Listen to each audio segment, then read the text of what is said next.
大家都说中锋复健要好手带坏手，但很多时候其实这样都是错的。那要怎么做才会有用呢？大家好，我是知识复健杨云林职能治疗师。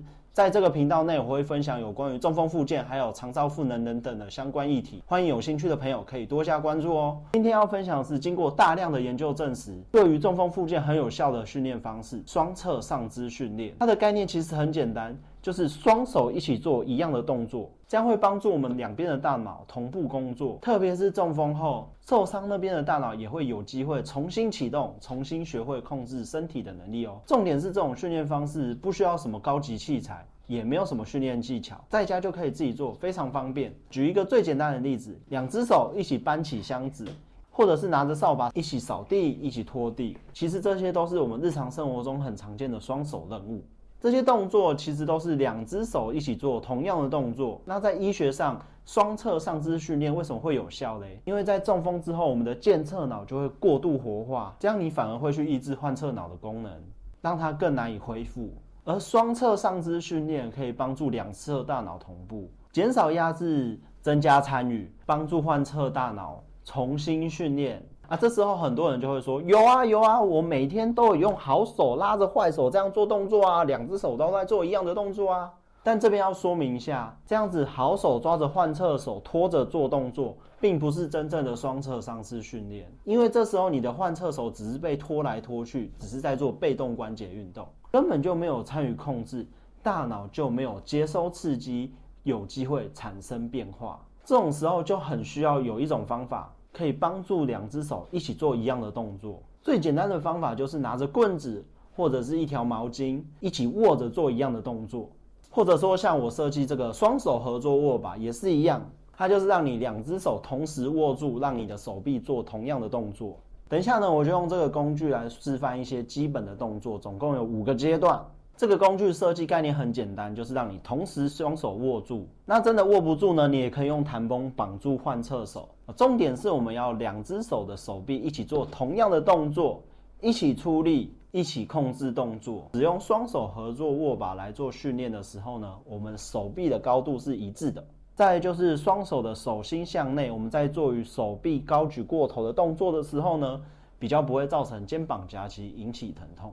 当然你自己在家也可以使用棍子来做练习，如果有不舒服或者是有疑问，再去请教治疗师有没有合适的工具。等一下呢，我就用这个握把示范5个阶段的动作训练，从躺着、坐着，然后慢慢的抬手，再加上身体的动作，最后再告诉大家有什么方法可以让复健更有趣。所以等一下的训练不只是动一动手臂而已，而是帮助大脑重新学习如何控制我们的手臂动作。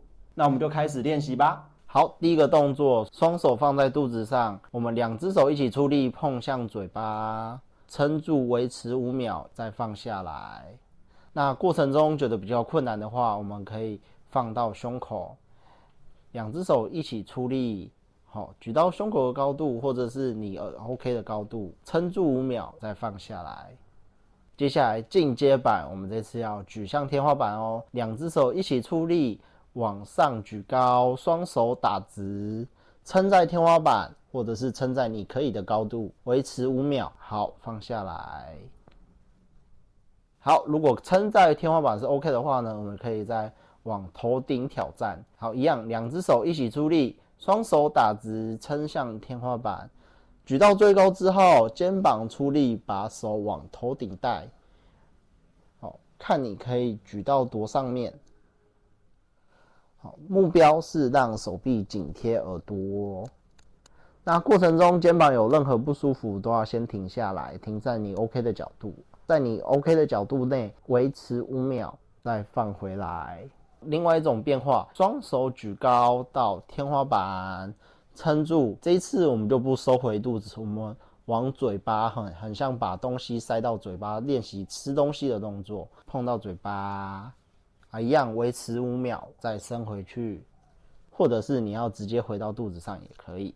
好，另外一个动作，我们一样双手举到天花板，撑住之后呢，这次我们可以挑战的是手臂的左右移动。所以我们在天花板撑住之后呢，我们把握把往左边移动，或者是往右边移动，我们在可以的角度内先停5秒，再移到另外一边，一样。好，回到中间，然后再放回来。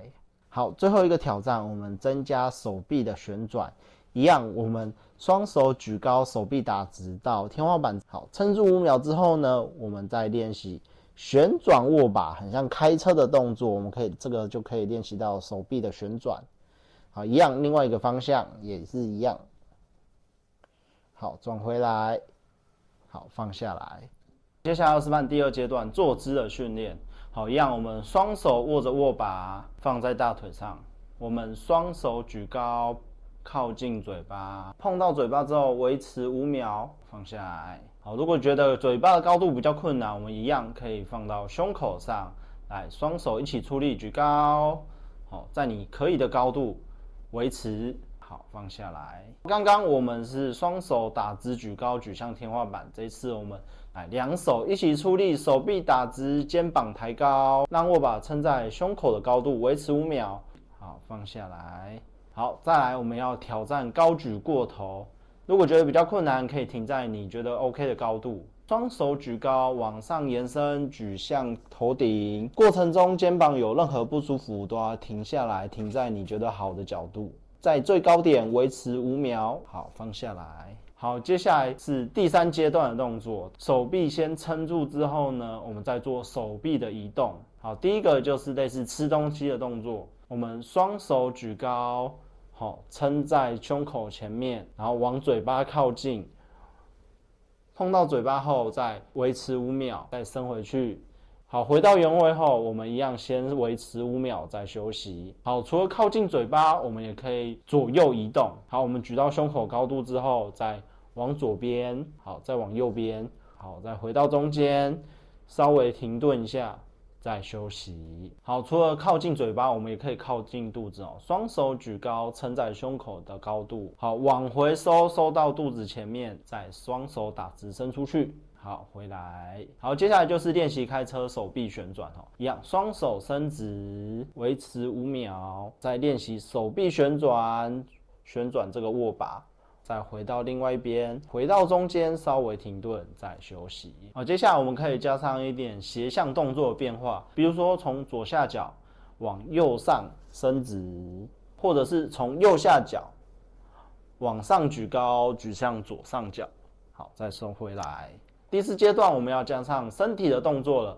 好，第一个，我们双手一样举高，撑住之后呢，我们先练习身体往前，好，再收回来。除了身体往前之外呢，我们还可以往下弯，那手臂一样要继续撑住，好，来往下弯，再挺回来。身体除了往前跟往下弯之外呢，也可以左右旋转，比如说往左旋转回到中间，或者是往右旋转回到中间。记得过程中手臂尽量维持打直，维持伸出去，手要握紧。好，身体除了旋转之外呢，我们也可以左右倾倒，往左边倾倒，好，回到中间，好，再往右边倾倒，好，回到中间。好，第5阶段就是身体加上手臂的综合性动作。啊，第一个我们可以身体加手臂一起共同画圆，2只手一起用力往前延伸之后，往顺时针旋转。好，当然除了顺时针，也可以逆时针转回来。好，往后、往右，再往前，这样子。好，回到中间。除了水平的圈，我们也可以画垂直的圈。好，除了水平的圆圈，我们可以画垂直的圆圈。好，怎么画呢？一样，双手伸直，身体向前。好，往下。好，身体挺起来，手收回来，手伸直，往上举高，再身体往前。好，再往下，再收回来，再举高，转回去哈，再收回来，再往下。再往前，再举高，收回来。另外一个就比较困难了，我们一样双手举高。这次呢比较不一样，我们想象手就被固定在这里，我们只活动身体，比如说驼背，身体挺起来，好，驼背，挺起来。想象这个握把已经被固定在空中。等一下我们只活动身体，这个握把就被固定在这里，不会活动。比如说往后驼背，身体挺起来，或者是身体往右侧，往左侧，或者是左侧旋转回来，右侧旋转回来。好了，除了上述的基本训练以外呢，我这个双手合作握把其实是可以加上 Switch 的 Join 控，所以我到个案家里发现他们家有 Switch 的时候呢，我就会陪他们一起玩马里奥赛车，让2只手握住握把的时候呢，控制 Switch 去玩马里奥赛车。这种方式不只让复健变得更有趣、更有参与感，对于那些不喜欢重复动作的个案，是一种很好的变化，而且玩游戏的过程中进步非常的明显。很多个案才玩1分钟，就手开始酸了、掉了、握不稳了。那因为玩游戏是有趣的，个案愿意投入、愿意练习。很多个案在练习之后呢，玩的时间也越来越增加，可以跑好几圈、玩好几场，超过30分钟，这样也是一种进步。好，另外一种变化呢，就是在我们动作的过程中加入节奏感。最基础的练习就是自己喊节奏，比如说1、2、3、4，如果这样子是 OK 的话呢，我们就可以配合节拍器设定固定的节奏，让它跟着节奏来练习，这样会让大脑学习得更有效率，进步得更快。好的，以上就是双侧上肢训练的几个简单的训练方式，你可以根据自己的状况选择适合的难度，不需要一开始就做到最难，也不是做得越多越好。重点是2只手要一起出力，一起控制，做同样的动作。只要这个原则有做到，大脑就会开始活化，这样才是一个有效的训练方式。那如果你在做的过程中有任何的不舒服，建议请教你的治疗师，或者自己先降低难度，调整幅度。最后提醒大家，在家里不管使用什么工具，甚至你空手，重点在于你的手要一起活动，而且你要持续动，每天动，让大脑重新建立控制感，你的手才会进步。如果你觉得这一支影片的内容对你有帮助，欢迎点赞，让我知道你有在练。如果你身边有朋友需要练习，欢迎把这部影片分享给他。那如果你对于影片内容有任何问题，欢迎在底下留言。我是资复健杨云林职能治疗师，下部影片再见咯，拜拜。